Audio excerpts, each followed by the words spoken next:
I almost allowed somebody to bring me outside of myself, you know what I mean? To bring me outside of my square and to put me into a bad mood. I just had to reevaluate, you know what I mean? And just take a minute and really think about why this is upsetting me. Just really realize to myself that it's not even something worth being upset about, you know what I mean? And if I'm truly upset about this, and that's something going on with me.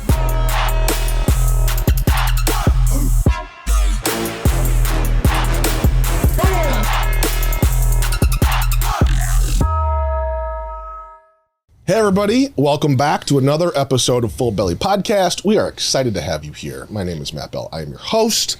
And before we get into anything, as we always do, I would like to ask you right now to please make sure that you're following us on whatever platform you're seeing this.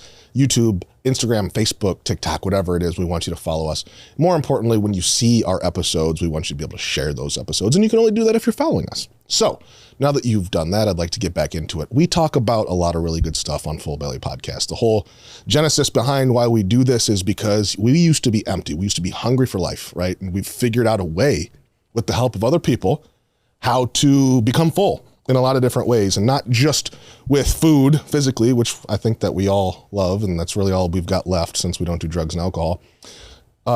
But in a lot of different ways, mentally, spiritually, emotionally, all these different things. And it's important for us to be able to share that and bring guests on who are also doing that to share their experience with you.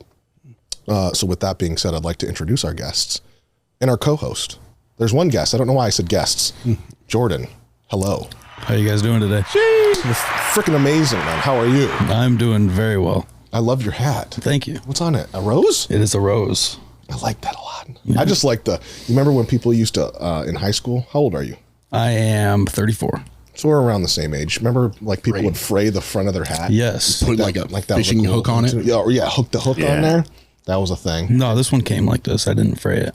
But it's still cool, though. Remember when you had to fray the hat? Yeah. I do remember that. And now they've got the people in another country that make like $2 an hour fraying it for us. Yeah, absolutely. Their job is just to fray hats. Literally the frayer. I'm a professional frayer. Oh, man. What's a cool, this is Juan. Everybody knows Juan. What up? Juan's our co-host, and he's here, and we freaking love him so much. I love you. Definitely do. Right before we started filming, I was actually physically sweating, like wet, had to dry my face from laughing with you. That's just how it always is. Always.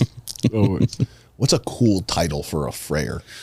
For somebody in a factory right now in like Somalia or something like that, fraying hats. Connoisseur, frayer connoisseur. No. Frayer liaison. No. Just frayer. I think you nailed it with the frayer. Or fraying connoisseur. I think that we would call it here. We would call it the director of product adjustments. Ooh. You know what I'm saying? Like, make it sound real good. Man. Real good. I interviewed somebody one time that their resume, this was like 7 years ago, their resume said like logistical placement specialist or something like that. And I was like, what is that? Can you tell me what you do? He's like, well, like I work at the front door of the hotel, and like somebody will bring their car up and like they'll give me their keys. I'll take their car and I'll park it. So a valet. And I was like, oh, a valet driver or a valet person. He's like, yeah, but like, I just like the title better of logistical placement specialist. Just sounds better. And I was like, honestly, bro, good for you. Right? Like, that's really clever. Yeah. I wanted to hire him just because he did that, but I didn't. A gas station attendant. And he's like, I'm a transaction specialist. Sounds really, technically, yes, that's what he is. He does lots of transactions. Or yeah, I guess a drug dealer could be a transaction specialist. Right. Yeah. Officer. Officer, read my badge. My badge says transaction specialist. Cut me some slack here, buddy. It's amazing. That's amazing. How's everybody doing today? I'm doing well today. Day started a little rocky, but I kind of turned it around, and I'm doing good. I love that. I feel good. I want to talk about that. I want to talk about how you're feeling and where you're at in your process. We'll get to that in a little bit. Mm-hmm. We were talking a little about Apple products. Apple. Appy. I remember my dad had stock in Apple a long time ago. Before my dad had stock in Verizon and Apple and IBM, I think, like in the freaking 90s or something like that. And I remember seeing it. And when I inherited his stuff, when I was 18, I sold it for drugs. I sold all that stuff. And I think about that now, like if I would have been able to hold on, because that was in 2004, I think, when I got 20 years later, if I would have just been able to hold on to that shit, it would have, I can't even imagine what it was. Because the iPhone 15 is coming out. Yeah. Changed into a USB-C charger. It's not like the normal charger anymore. So a lot of people are like talking shit about that, and the price is going up. Honestly, I would pay whatever they asked me to pay for an iPhone. Yeah, I love them. Yeah. Truly, I would. If they told me that an iPhone was $10,000, I would still like. I'd be like, all right, put me on the payment plan. I'll pay whatever? I'll pay you $300 a month for it or some shit. I would. What's so great about the iPhones? I mean, not even an iPhone, smartphones. Yeah. Because Androids, people that like use Androids too, fine, that's fine. But like, what you can get done. This is a freaking computer. Yeah, it's a like microprocessor. what these things are today. Yeah. Like, it's not even like I don't want to call and text. You know what I mean? I don't want to freaking scroll social media. I don't want to scroll social media. Scromming The around. amount of work, dude. I can do my job from anywhere in the world on this thing. That is mind-boggling to me. Yeah. Like I can truly run multiple businesses from this thing. Right. And stay in communication and do all these things. I would pay for that. Yeah. I would pay pretty much whatever they told me. Right. Imagine back in the day with like a freaking Apple computer and you just had to hire some dude with a backpack. You know what I mean? The ones with the colored backs. Yeah, you just walk the behind computers him. that had the colored shells. Right. And he just wore it on Scary. his back. Turn around, dude. Let me type. Right. He just had a keyboard that slid out. Spin him around and type on his back. Yeah, I got the new Apple. that reminds me of a bit they did on Chappelle's show the one time where they did like the people in court that record everything like that. Yeah. The stenographer was like the mobile, whatever that big word is that you said. It was pretty hilarious. That's amazing. Chappelle is so funny, dude. I just saw a stenographer. I saw like like technology again. Stenographers used to do this. Now, like the courtrooms in like municipalities that have money, then they can buy these like upgraded stenography tools. And it's like a freaking mask. It's a mask that goes over their face. The stenographer sits there with a mask on and they just speak. They just repeat what the people are saying. What? And so you can't hear the stenographer saying it because the mask is like vacuum sealed to their cheeks. But it just takes what they're saying and types for them. So like you talk as the defendant. You talk as the defendant. You talk as the defendant. I'm going to the park today. I'm going to the park today. And then I'm going to go to the bank. And then I'm going to go to the bank. And this guy really did something bad to me. This guy really did something bad to me. He stole my cat and put it in the dresser. Put it in the dresser. After that, he ate my Cheetos. He ate my Cheetos. And I'm mad. Whoa. And so like the stenographer would just be repeating whatever whoever is speaking in court says, and it just dictates for them. So they're not typing or anything. With a vacuum, with like a vacuum vein? sealed like fighter jet pilot mask on their face. They look bomber so jackets funny on. just sitting there, dude, in court just talking. I was like, what? But, Talk about looking out of place. right, dude. And then just looking around with their eyes. Can you imagine if you just were really thirsty and you like, or if you were coughing and needed to take a sip of water? Like, what would you do, bro? Yeah, and then, but when you take the mask off, it's like pumping oxygen. Stick it back on. You just dried out, dude. Your mouth Chapped lips. It looks like a powdered donut when you take it off. Yeah, Oh dude. my God. Bad parts of the job, you just have constant chapped lips. Yeah. The perks of the job, though, they give you all the chapstick. Yeah, and It drinks. comes with a bonus of free chapstick for life. Yeah. Apple Watches. Yeah. As a matter of fact. Do that one more time. Why is it? It's just so funny to see people with Apple Watches, bro, just like walking through the streets. Yeah. Just And everybody has their own smacking. style, 100%. right? 100%. You know what I mean? Everybody has their own style. Some do you- people, Oh, the swipe, the left to right, the two finger tap, 2 finger or the cup, the slap, and then there's somebody that's just brutal the with fist. Yeah, that's the domestic violence daddy-o right there, and that just fucking gives you the butt of the fist. Yeah. And then you got the playful, the inner child. It's like, it. Yeah. that's the inner child slap. Oh, see, there it goes. Let me get rid of And then that. you got the guy that knows he's too powerful, but he doesn't want to hurt his investment. He doesn't want to break his watch, where he's like the two fingers and just gets Just clapped. real easy. And then you got the pacifist. That's like, Yeah. he's a magician part time on the evenings too. He makes noise side effects with it. You just go back and forth twice. Yeah. What would you do if you wanted to silence it though, and you had a drink in your hand? like right now, what would you do? I just thought about Silence it, bro. Immediately, I was like, Slap it on your head. I mean, can't you talk to them too? shut up. Yeah. Just tell Stop. Stop. That's amazing. That's too good. So, Jordan, I want to get back into you a little bit. Tell me about your day. You said it started off a little rocky. You turned it around. You didn't let it turn around. You turned it around. Absolutely. And so let's start there. Okay. Like just the genesis of how days can start off shitty for all of us. And how a lot of times, I don't know about you, but like in early recovery, I'd be like, oh man, this day just sucks. I'm going to go get one, you know? Right. This day's a terrible day. And those things are going to come, right? Terrible days are going to come. Good days, bad days, good moments, whatever. And you worked through it. Right? Tell us about that if you're willing to. Absolutely. I mean, like the day didn't actually start out super rocky. You know, the day started okay. It's like I almost allowed somebody to bring me outside of myself. You know what I mean? To bring me outside of my square and to put me into a bad mood. You know what I mean? And I do. I kind of just I just had to reevaluate. You know what I mean? And just take a minute and really think about why this is upsetting me. And just really realize to myself that it's not even something worth being upset about. You know what I mean? And if I'm truly upset about this, and that's something going on with me. Yeah. It has nothing to do with this other person. You know what I mean? And it was just a matter of resetting. You know what I mean? Just trying to look at it a different way and just try to have a different attitude about it. So. Is that, did you used to struggle with stuff like that? Have you ever struggled with? Because that sounds really simple, right? Like us sitting here talking about it, and for probably most people in the world, they hear that and they're like, yeah, that's just like whatever. Something bad happens and I move on to the next thing. But for people like us, it's not that simple. Have you struggled with things like that in the past? Absolutely. It just tied you up, didn't know how to do with it. Absolutely. It would just, I would just almost let it completely immobilize me for the rest of my day or whatever I had going on that day.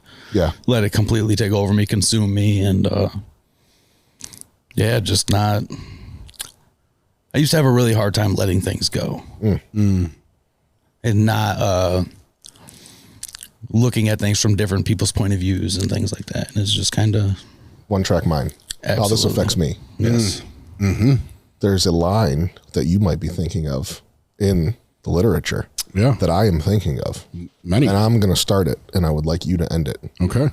We will intuitively know How to handle things that used to baffle us. That's it. Like literally, dude, it's and intuitively is, I think, the key word there. Just it's intuition. It just happens. It's not something that like, okay, this happened. What do I do now? It's just, it becomes intuitive.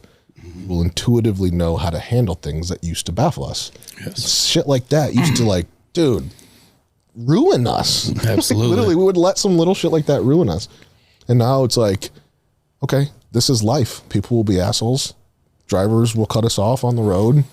You know, like bills will come. You know, like people will just be weird.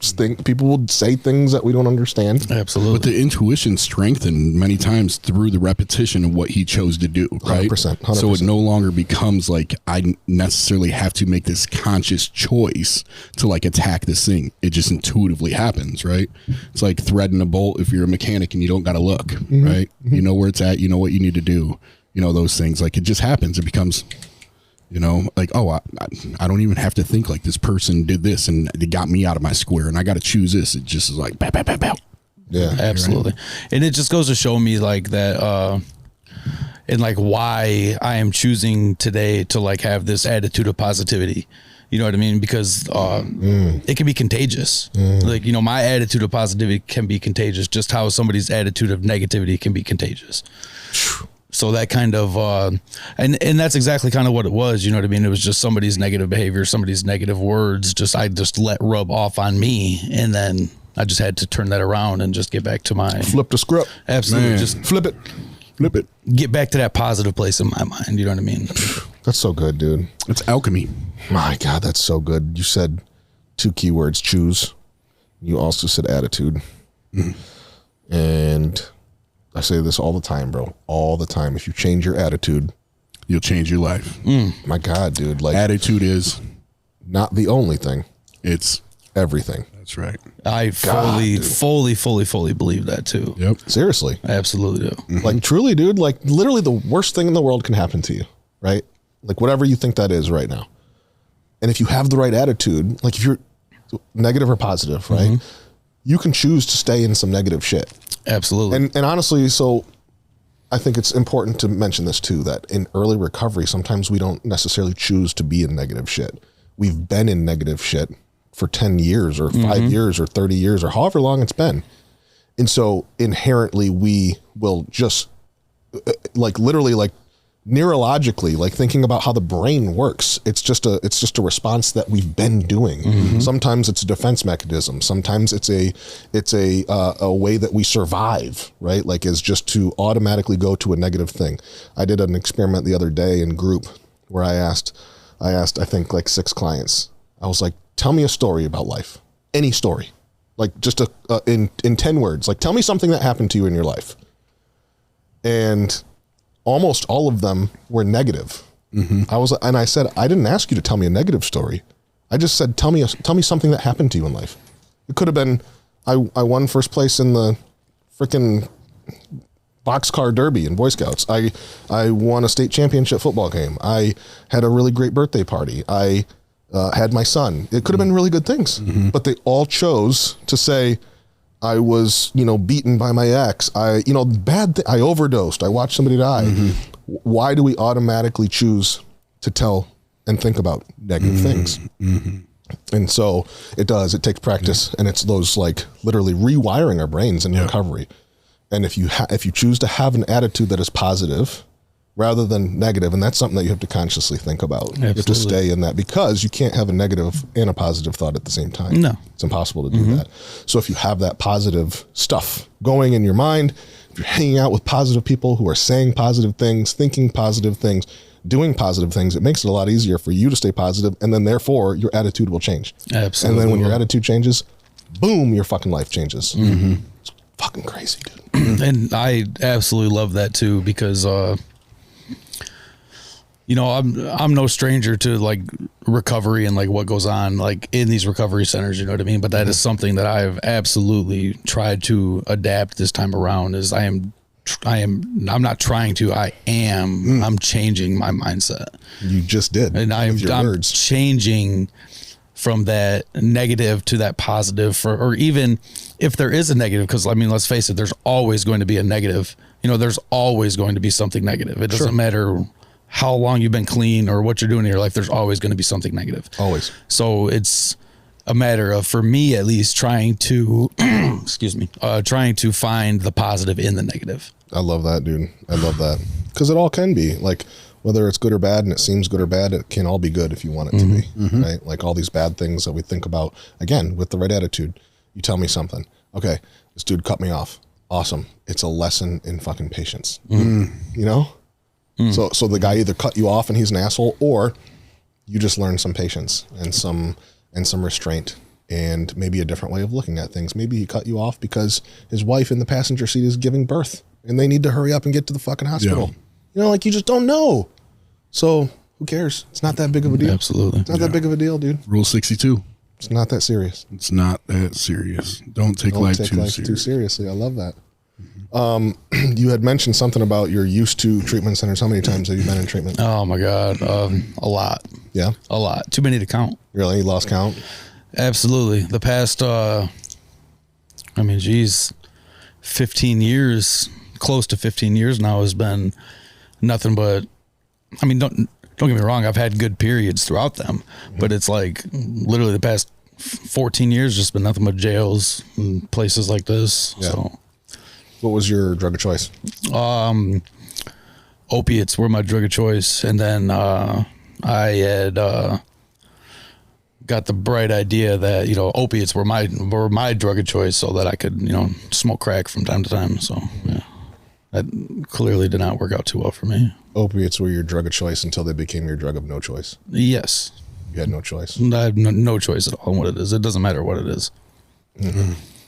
I can do anything in excess. Man. It doesn't even have to be a drug.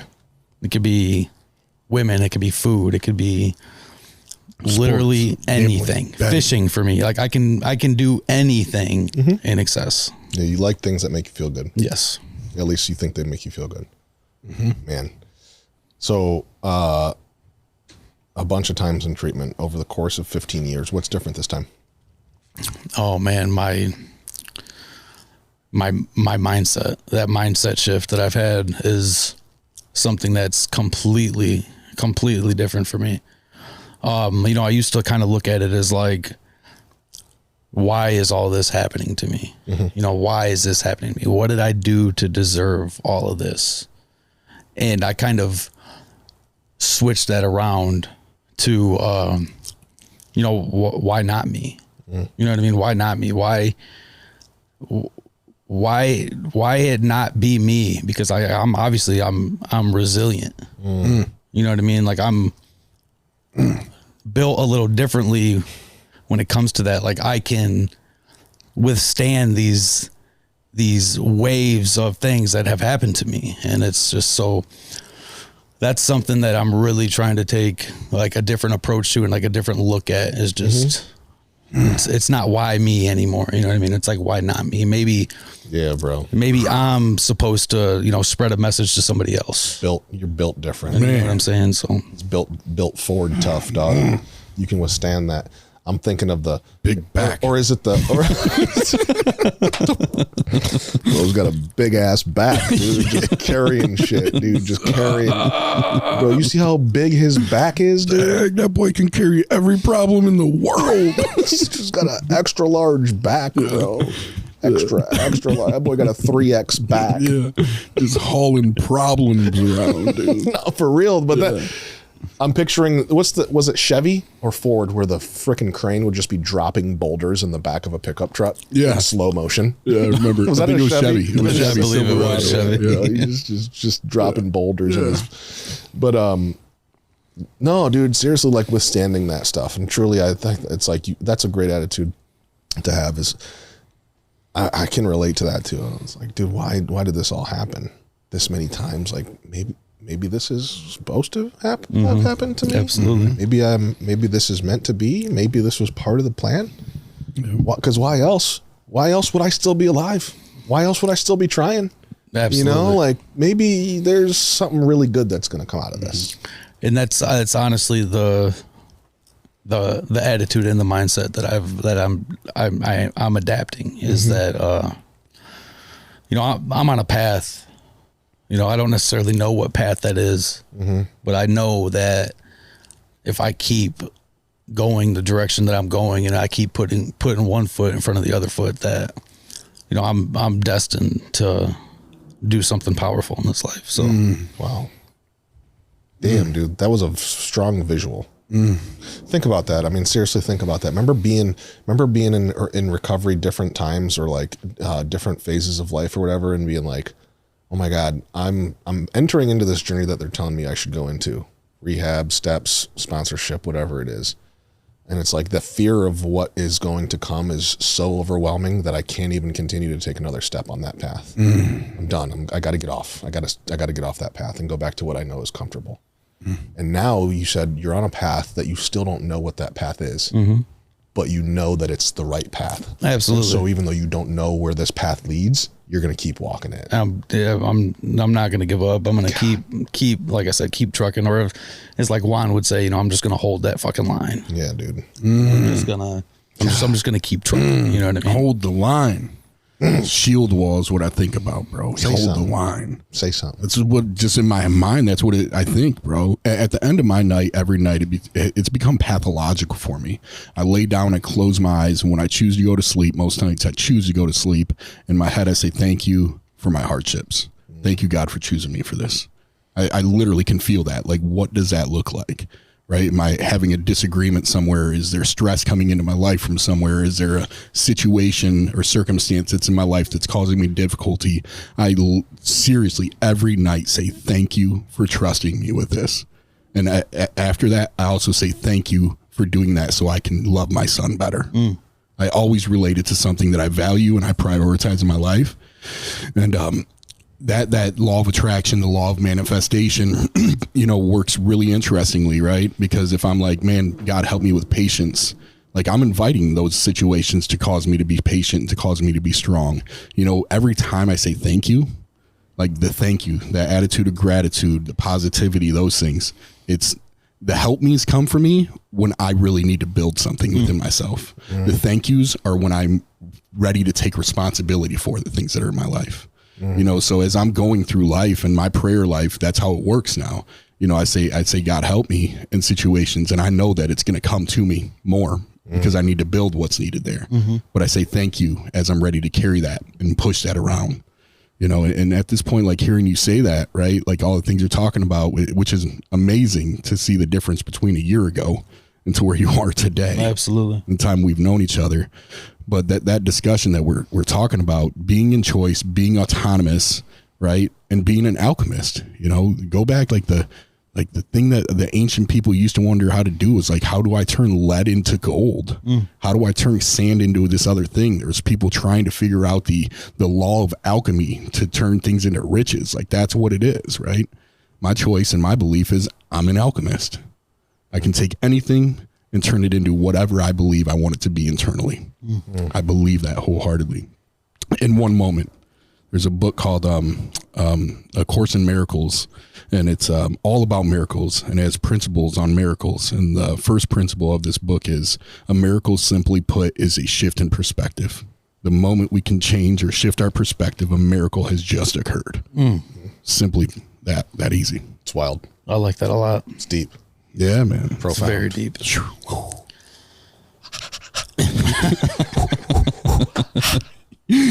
What? It's good. Yeah. I mean, I'm fucking sizzling over here. I feel like I'm on a damn stovetop. Just whip it. I feel like Jiffy Pop. I feel like I'm about to explode. about to I blow. feel like my kernels are about to be all over your kitchen counter, boy. Yeah. Dressed up like a wizard, huh? You're just like an alchemist with a drape. Like Feels so good right now. God, dude, that was really good. Both of you guys. Fire. How long have you been clean? I have been clean almost 4 months now. So amazing, dude. I fucking love that so much. Yeah, dude. 4 months and 1 day ago, what were you doing? I was on my way to get marijuana actually at the dispensary. And I totaled my vehicle on the expressway. And then I had Were you high? not at that time, I was not, but I let that just be a reason for me to go get high. And that was actually the last day that I used. Was that day. The day I totaled my car, and I came here about a month later, and after going to jail and just having to sit down for a few weeks, and then finally inevitably making it back here. But that's what I was doing. I was totaling my vehicle. Wow. Yeah. And then taking that and saying, I'm going to let this compound and become worse. I'm going to take this bad situation I'm gonna make it so much worse. and make it worse. So Instead much of, worse. like you just talked about how you started your day today, a bad situation or not ideal situation, and said, fuck it, these things happen. You'll get in another car accident, I'm sure, at some point in life. Yeah, absolutely. And hopefully it's not a bad one. But like those things happen, right? Like those things happen. Everybody gets in a little fender bender. Everybody opens their door and hits it on the cart rail at the grocery store or something like that. You'll pull up on the curb and scratch the bottom of your car on the parking block. Like little things happen. You'll get in a little fender bender. Yeah. It's all right. What's wild about that, man, is another promise that we have is we'll have a new attitude and outlook upon life. What's changed, right? Has life really changed around me? Like, is there not drugs out there or car accidents that are going to happen or death that's going to happen or people that are mad at me? No, like all of that still happens. Everything still happens the same. It's all the same thing. Nothing around me's changed for real. The world has not stopped being the world. Like it's what changed? Me. I have, right? I have changed. I have a new attitude and outlook. So that's in my whole life. I waited for everything else to change.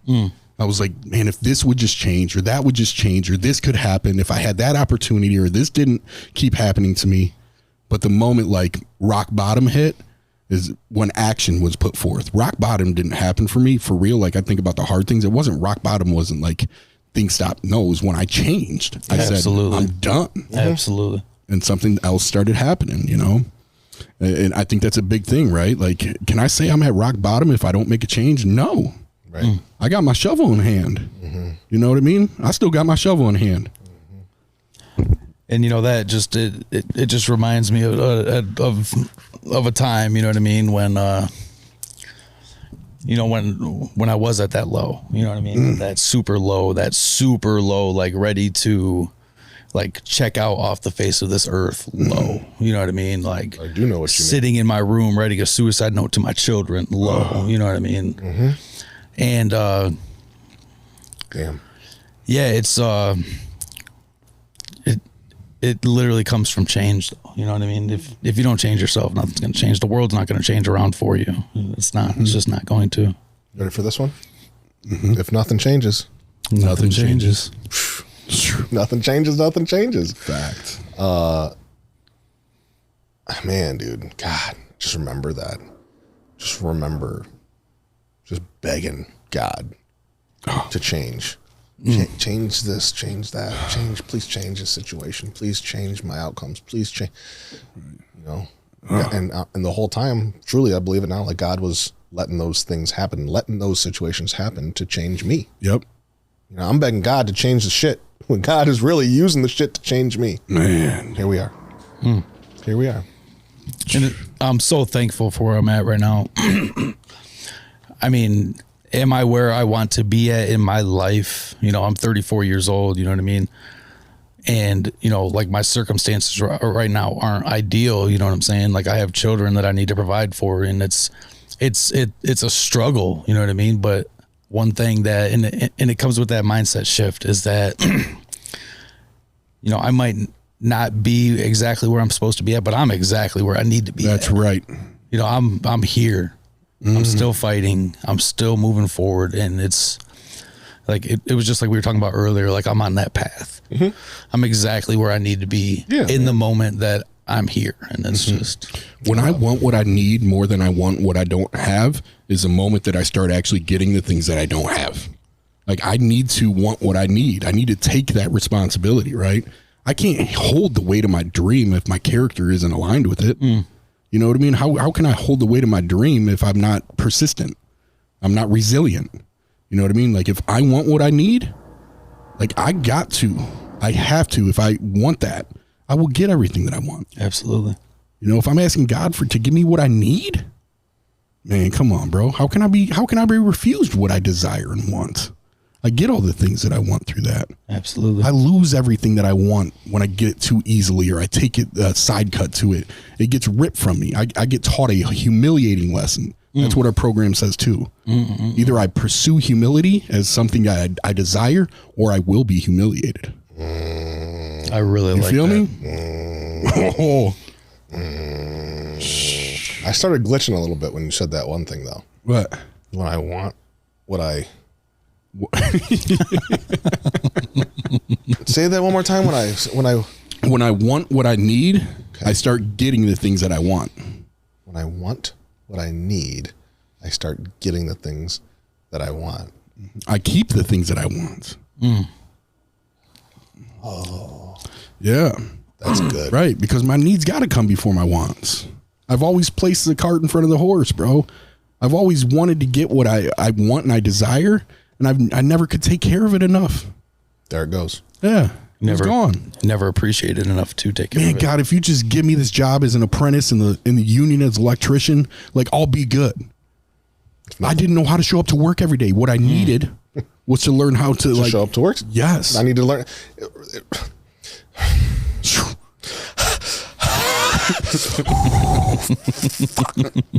God, that's good, dude. God, that's really, really good. If nothing changes, nothing changes. Man, spit that, brother. You ready for this one? I am. If you always do what you always did, You always You're always get. gonna get what you got. Isn't that how it goes?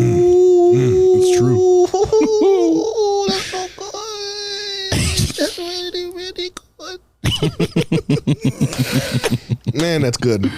I'm proud of you, bro. Yeah. For real. Like all these times coming back, 15 years of the same song and dance, and you're still fighting, and you're trying, dude. You're realizing the things that it takes to do, to like literally never have to go back and do this again. Absolutely. Proud of you, man. 4 months is a long time. You should be very proud of that. Yeah. And I am proud of that. I am. I absolutely am proud of that. We like to give our guests an opportunity to ask us some questions. Okay. That might be able to give you some more insight, that because we don't get a lot of chances to talk. You know what I mean? Absolutely. And so while you're here, whether it's insight for you or insight for our viewers, wherever they might be watching from or listening from, why don't you ask us some questions? Whoever, Juan, myself, whoever you want to. Well, I got a couple questions for the both of you. Say something then. More than 10 minutes worth, but I'm gonna try to pick through this and see what we got here. All right, Matt. Actually, this is like a two-part question, so like both of you guys could answer this question because I know that you guys have both like played a part in this. So let me ask you. You guys are both a big inspiration to me because you took nothing, something that was broken, like as in yourself, and you fought and fought to do good in our community. What gave you the drive to keep going when things got tough or when you didn't think things were going to work out? You want to go first? I don't care, brother. You tell me. I'm tapped in with this man right now. For me, it was a few different things, man. The very first thing is because I just like 100% to the like core fiber of my being and DNA believe in team recovery, and 100% believe that this community needs team recovery, and 1000% believe that if team recovery is in this community, that not only will it change the community, it will set the bar for other places in the community on how to do what we're doing. Absolutely. And so because I love it so much, there's just not, it's not an option to not do it. I don't know. It's like my son. It's like my daughter. It's like my wife. It's like, I'm not getting rid of my son. I can't get rid of my daughter. They're my fucking daughter. They're my son. They're my wife. They are mine. They're never leaving. It is what it is. You know what I mean? It's part of me. Like team recovery is my freaking baby. And so I will do whatever I need to do to take care of it and nurture it and teach it and make sure that it's fed and grow it and turn it into the most beautiful thing that I possibly can. I truly view it like it is one of my children because it's needed so much. And the second thing, honestly, for me, is because people said I couldn't. Absolutely. I fucking love it. I'm telling you right now, dude, I'm just so competitive. If you tell me that I can't, I will fucking do it. And I'll do it in your face, and I'll do it better than anybody ever did it before. So for me, it's two part. It's because it's needed and I love it so much, but also because so many people said I couldn't. I love that. Yeah. Fucking say I can't, bro. I'll Shaquille O'Neal the shit, fucking two-handed dunk, smash the backboard and put my legs around your shoulders, dude. That's what I'll do. Say I can't. Oh man, dog. For me, when I was 4 years old, dude, I think I had a moment where I knew what I was supposed to do with my life. I felt compassion deeply, and it never left me. I went through life and societal norms and conditionings and things that I thought I was supposed to do took over. I've always loved helping people, dude. I just love human beings. And along the way, I lost the idea that I could do that and live up to whatever it was that I thought I was supposed to do. And so after I passed through everything I passed through and came out the other side, I was full of hope. I witnessed team recovery. I'm a byproduct of team recovery. And when I seen what was happening there, it was like this 4-year-old little boy, remembered what I was supposed to do here. And what I'm supposed to do here is help people, help people that are lost, help people that are alone, help people that are invisible. And I'm supposed to make them feel loved. I'm supposed to help them feel seen. And so when this happened, the same thing with that Matt said, man, like this took on something to me that was like, it's like meeting your wife and you just know it when you meet her, right? Like that idea, like I met like the love of my life, and love at first sight hit me. And it was like, this is my person. Like, this is my thing. I knew it. I knew it before, like, just like Matt knew it. For him, Matt didn't know that I knew it for me when I first came around, but I knew it for me. Like, this is it. This is what I want to do with my life. And I want to do it here. This changed my life, and I wanted to change other people's lives the way it did for me. Because the imprint of hope that I received from my friend, my now best friend, and some other people was so powerful, and it changed my life so immediately that I wanted to give that to other people. And I've never stopped desiring that same thing. This here is tattooed on my heart, man.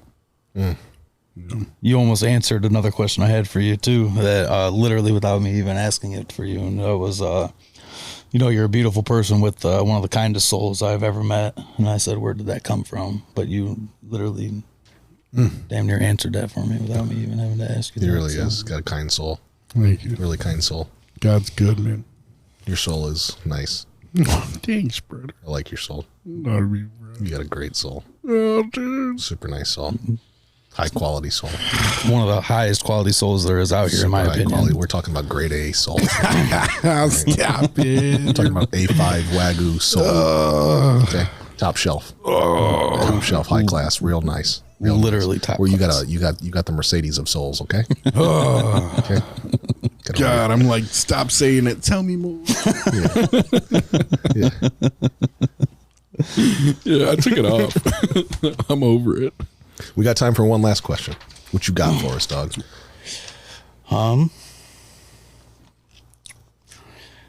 Connection is key. To me, connection is key in this process. What were hurdles for you, for both of you guys, for maintaining strong connections with your peers? Maintaining strong connections, communication is key. I think that learning how to communicate is extremely important, and for anybody, not just for somebody like early in recovery, somebody in life where you're going to college, you're getting a new job, or you just want to be better at something. Like someone's like, man, I want to become a millionaire. Okay. Again, it's not about becoming the millionaire. It's about figuring out how to do the things that require you to become a millionaire.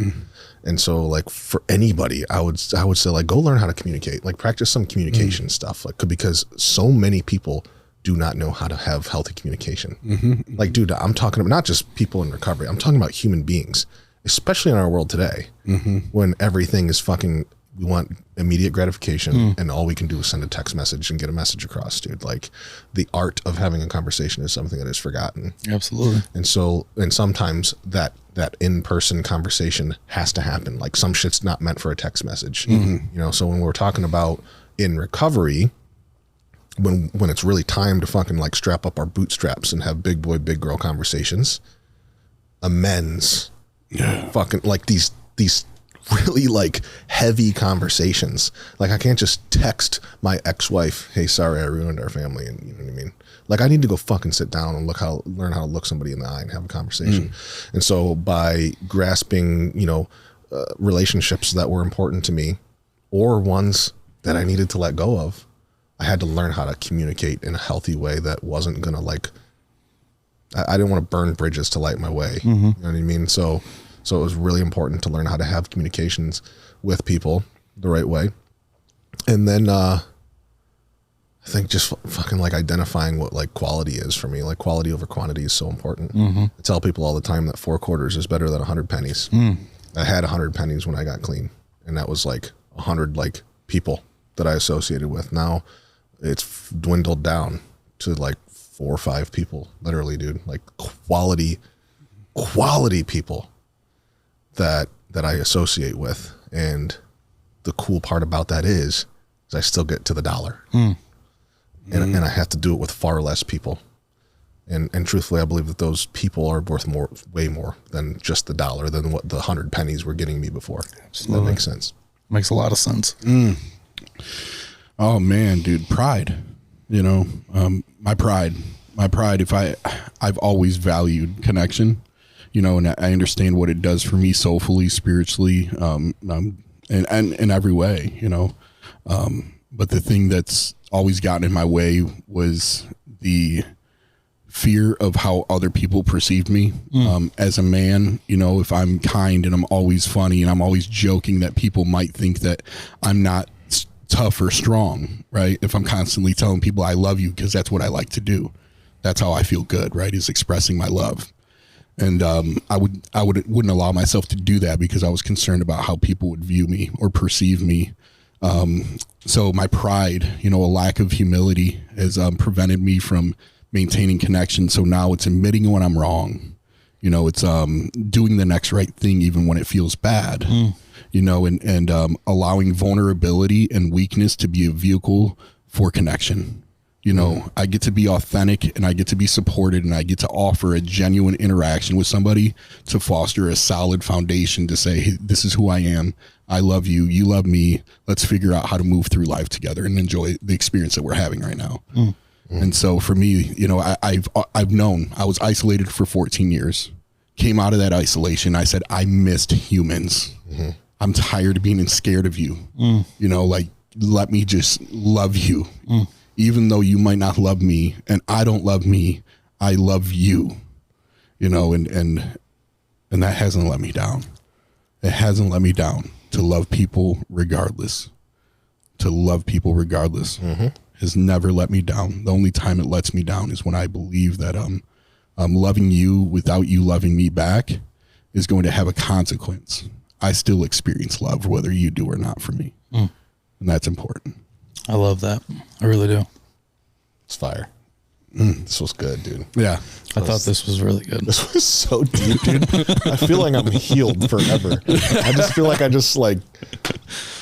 feel like I'm just healed. I feel like I feel like I should go like, I don't know. I don't feel like I should, but maybe I feel like I could go like, just kick it with a drug dealer or something and be like, I'm good. Like, I'm shielded. There's nothing that can happen. For sure. You can just show me all the drugs. It ain't coming into me. They call that That's a really bad idea. I don't feel like that. I'm not telling anybody to do that. Yeah. We're not.